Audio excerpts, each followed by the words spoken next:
विद्यार्थियों नमस्ते। हिंदी कक्षा में आपका स्वागत है।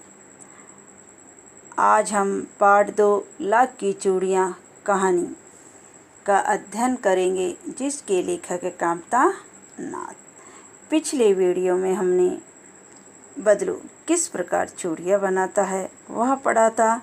आज हम बदलू के चरित्र के बारे में अध्ययन करेंगे, जो सभी भैया बहन मनोयोग से सुनेंगे। बदलू मनिहार था। मनिहार चूड़ी बेचने वाला। चूड़ी बनाना उसका पैतृक पेशा था। यानी कि बदलू का पैतृक पेशा क्या था? चूड़ियाँ बनाना, लाख की चूड़ियाँ बनाना। पैतृक यानी जो पूर्वजों से प्राप्त पेशा, यानी व्यापार या धंधा। दादा या पिता का जो कारोबार या धंधा उनके बच्चे करने में कुशल होते हैं, जैसे बदलू भी वो कांच की चूड़ियाँ बनाने में कुशल था। और वास्तव में वह बहुत ही सुंदर चूड़ियाँ बनाता था। कौन बनाता था? बदलू। कैसी चूड़ियाँ बनाता था? सुंदर चूड़ियाँ। उसकी बनाई हुई चूड़ियाँ की खपत भी बहुत थी। खपत मांग। उस गांव में तो सभी स्त्रियां उसकी बनाई हुई चूड़ियाँ पहनती ही थी। आसपास के गांव के लोग भी उससे चूड़ियाँ ले जाते थे। आसपास के गांव भी की स्त्रियां बहुत पसंद करती थी और जहाँ रहता था वहाँ भी चूड़ियाँ ले जाती थी, परंतु कभी भी चूड़ियों को पैसों से बेचता ना था। यानी कि चूड़ियों के पैसे नहीं लेता था। उसका अभी तक वस्तु विनिमय का तरीका प्रकार। वस्तु विनिमय, वस्तु के बदले वस्तु लेना या देना, जो ये पद्धति अब नहीं चलती है। पहले वस्तु के बदले वस्तु देते या लेते थे, लेकिन अब हम बाजार में जाते हैं तो वस्तु के बदले हम पैसे देकर आते हैं और लोग अनाज के बदले उससे चूड़ियाँ ले जाते थे। बदलू स्वभाव से सीधा था। उसका स्वभाव कैसा था? सीधा और सरल। मैंने कभी भी उसे किसी से झगड़ते नहीं देखा। यानी कि लेखक ने कभी किसी से झगड़ा करते नहीं देखा। चाहे उसे अनाज कम दे के जाओ, ज़्यादा दे के जाओ, नहीं दे के जाओ, कभी झगड़ा नहीं करता। शादी विवाह के अवसरों पर अवश्य जिद पकड़ जाता था। जिद यानी अकड़ जाता था, हट कर लेता था। जिद पर जीवन भर चाहे उससे मुफ्त चूड़ियाँ ले जाएं, परंतु विवाह के अवसर पर सारी कसर निकाल लेता था। कसर यानी जो नुकसान, जो घाटा होता था चूड़ी बेचने में, वो विवाह के अवसर पर उसको अपना घाटा पूरा कर लेता। ये मुहावरा है। जैसे विद्यार्थी कई ऐसे होते हैं कि साल भर नहीं पढ़ते, परीक्षा में वो पढ़कर कसर निकाल लेते हैं। आखिर सुहाग के जोड़े का महत्व और होता है। सुहाग का जोड़ा विवाह के अवसर पर पहनने जाने वाला चूड़ी। मुझे याद है, मेरे मामा के यहाँ किसी लड़की के विवाह पर जरा सी बात पर बिगड़ गया, नाराज हो जाता। उनको मनाने में लोहे लग गए, यानी कि कठिन मेहनत करनी पड़ती। विवाह में इसी जोड़े का मूल्य यानी कीमत इतना बढ़ जाता था कि उसके लिए उसकी घरवाली के सारे वस्त्र मिलते, ढेरों अनाज, और उसके लिए पगड़ी मिलती, रुपये जो मिलते सो अलग। बदलू जो लाख की चूड़ियाँ बनाता था, उससे भले लोग उसको बिना पैसे के ले जाते, अनाज में ले जाते, लेकिन वो कुछ नहीं कहता था। जब विवाह का अवसर होता तो उसका मूल्य क्या बढ़ जाता? उसकी कीमत बढ़ जाती थी। और उसकी जो पत्नी है उसके वस्त्र, कपड़े लेता, बहुत सारा अनाज लेता और अपने लिए पगड़ी और रुपये लेता था। अब यह व्याकरण की दृष्टि से बदलू क्या है? व्यक्तिवाचक संज्ञा और चूड़ियाँ जातिवाचक संज्ञा।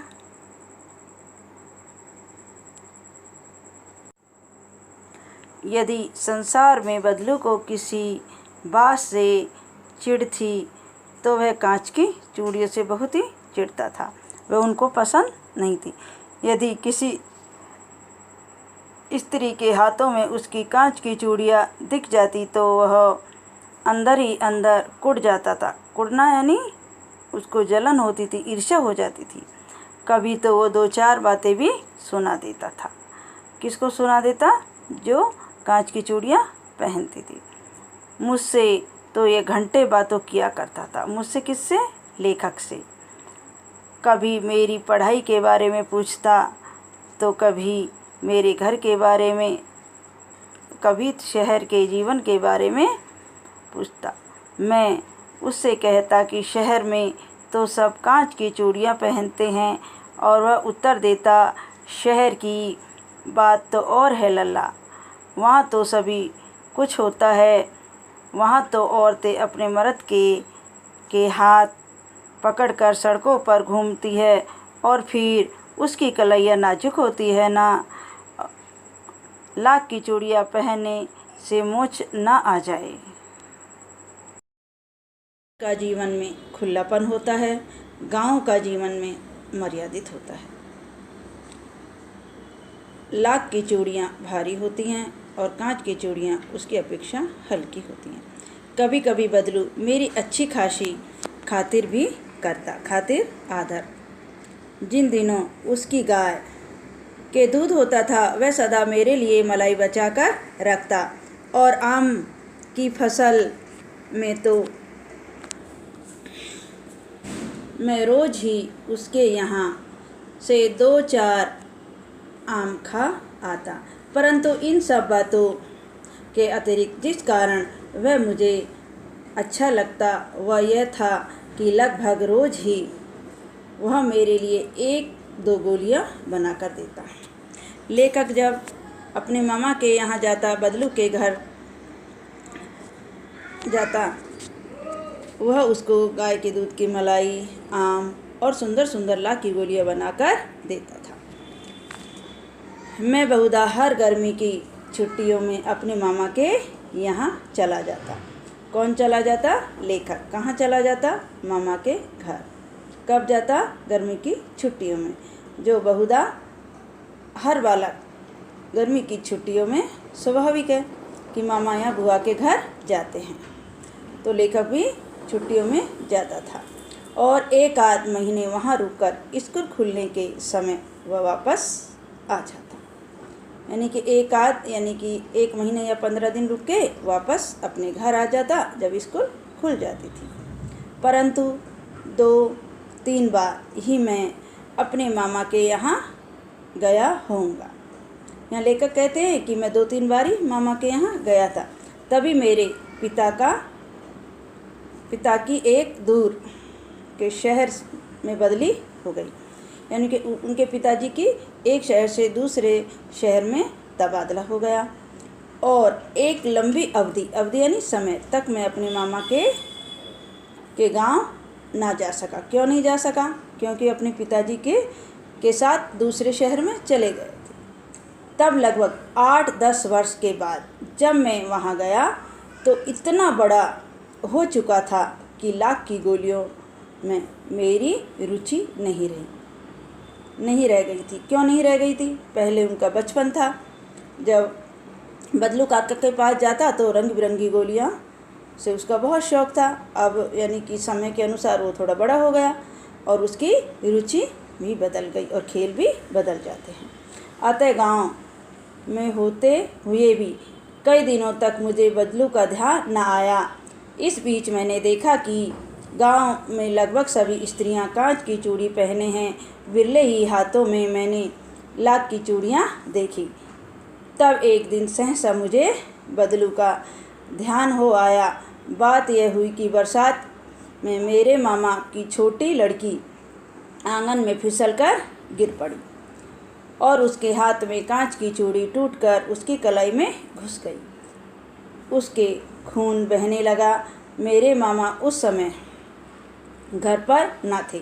मुझे ही उसकी मरहम पट्टी करनी पड़ी। तभी सहसा मुझे बदलू का ध्यान हुआ। सहसा यानी अचानक बदलू का ध्यान आ गया। मैंने सोचा कि उससे मिल आऊं। तब शाम को मैं घूमते घूमते उसके घर चला गया। बदलू वहीं चबूतरे पर नीम के नीचे एक खाट पर लेटा हुआ था। यानी बदलू कहाँ लेटा हुआ था? एक छोटी चारपाई पर लेटा हुआ था। और नमस्ते बदलू काका, मैंने कहा। नमस्ते भैया, उसने मेरी नमस्ते का उत्तर दिया और उठकर खाट पर बैठ गया, परंतु उसने मुझे पहचाना नहीं। देर तक मेरी ओर निहारता रहा। निहारता यानी देखता रहा। क्यों नहीं पहचाना? क्योंकि लेखक बहुत दिनों के बाद गया था। मैं हूँ जनार्दन काका, आपके पास में गोलियां बनाकर ले जाता था। मैंने अपना परिचय बताया। लेखक ने बदलू काका को अपना परिचय बताया। बदलू फिर चुप रहा, मानो वह अपने स्मृति पटल पर अतीत के चित्र उतार रहा हो। यानी कि उसको बदलू को पिछली बातें याद आई। तब लेखक आता था उसके पास। तब वह एकदम बोल पड़ा, आओ आओ लल्ला, बैठो। बहुत दिन बाद गांव आए। हाँ, इधर आना नहीं हो सका काका, मैंने चारपाई पर बैठते हुए उत्तर दिया। कुछ देर बाद फिर शांति रही। यानी कि ना तो बदलू ही बोला और न ही लेखक। मैंने इधर उधर दृष्टि दौड़ाई। लेखक ने इधर उधर चारों तरफ देखा। ना तो मुझे उसकी मचिया नजर आई और न ही भट्टी। मचिया जिस पर बैठकर वो यानी चूड़ी बनाता था लाख की, और न ही भट्टी जिस पर लाख पिघलाता था। आजकल काम नहीं करते काका? मैंने पूछा। लेखक ने पूछा कि काका आजकल लाख की चूड़ियों का काम बनाने का कार्य नहीं करते क्या? नहीं लल्ला, काम तो कई साल से बंद है। यानी कि जो लाख की चूड़ियाँ बनाता वो काम अब बंद हो गया। मेरी बनाई चूड़ियाँ कोई पूछे तब तो, यानी कि अब लाख की चूड़ियाँ कोई नहीं पहनता है। गांव-गांव में कांच का प्रचार हो गया है। यानी कि गांव-गांव में सभी स्त्रियां कांच की चूड़ी पहनने लग गई है। वह कुछ देर चुप रहा, फिर बोला कि मशीन युग है ना लल्ला। यानी कि सारा काम आज कल मशीनों से होता है। छोटा बड़ा काम मशीनों से होता है। आजकल सब काम मशीन से होता है। यानी कि कुछ मशीनें सैकड़ों व्यक्तियों के जितना काम जल्दी में ही कर लेती है। सब काम मशीनों से ही होने लग गया है। खेत भी मशीनों से जोते जाते हैं। यानी कि पहले तो किसान हल के द्वारा, बैलों के द्वारा खेत जोते जाते थे, निराई बुराई की जाती थी या मजदूरों से। लेकिन आज मशीनें ही निराई बुराई जोताई सारा काम कर लेती है। फिर तो सुंदरता कांच की चूड़ियों में होती है। यानी कि मशीन से बनाई हुई चूड़ियाँ में सुंदरता होती है और जल्दी भी काम हो जाता है। और लाख की में कहाँ संभव है। यानी कि हाथ की चूड़ियाँ बनाई में इतनी सुंदरता नहीं होती है। लेकिन कांच बड़ा खतरनाक होता है, बड़ी जल्दी टूट जाता है। मैंने कहा। लेखक ने कहा कांच में थोड़ा खतरा भी होता है, वो चुभ जाता है और जल्दी भी टूट जाता है। नाजुक तो होता है लल्ला। कहते कहते उसे खांसी आ गई और वह देर तक खांसता रहा। मुझे लगा उसे दमा है। अवस्था के साथ साथ उसका शरीर ढल चुका था। उसके हाथों पर और माथे पर नसें उभर आई थी। यानी कि चिंता की जो नसें उभर आई थी, क्योंकि उसका जो पैतृक पेशा था वो बंद हो चुका था। जाने कैसे मैंने उसकी शंका भाप ली। शंका भाप ली यानी उसकी मन को बात को जान ली। बोला दमा नहीं, मुझे पसली खांसी है। यही 2 महीने से आ रही है। 10-15 दिन में ठीक हो जाएगी। मैं चुप रहा। मुझे लगा उसके अंदर कोई बहुत ही व्यथा छिपी हुई है। लेखक ने जब उसको देखा तो ऐसे लगा इसके मन में कोई अंतर में क्या है, एक पीड़ा है, दुख है। देर तक सोचता रहा इस मशीन युग ने कितने हाथ काट दिए। हाथ काट दिए यानी कि बेरोजगार हो गए हैं। और कुछ देर फिर यही रही जो मुझे अच्छी नहीं लगी। मशीन युग ने कितने हाथ काट दिए। इस पंक्ति के माध्यम से लेखक ने मशीनों के अंधाधुंध प्रयोग करने से उत्पन्न बढ़ती बेरोजगारी की ओर संकेत किया है। केवल कुछ ही मशीनें द्वारा सैकड़ों हाथों के बराबर काम हो जाता है और बेरोजगारी के कारण भुखमरी शिकार हो जाते हैं। लेखक ने कारीगरों की इस व्यथा की ओर संकेत किया है।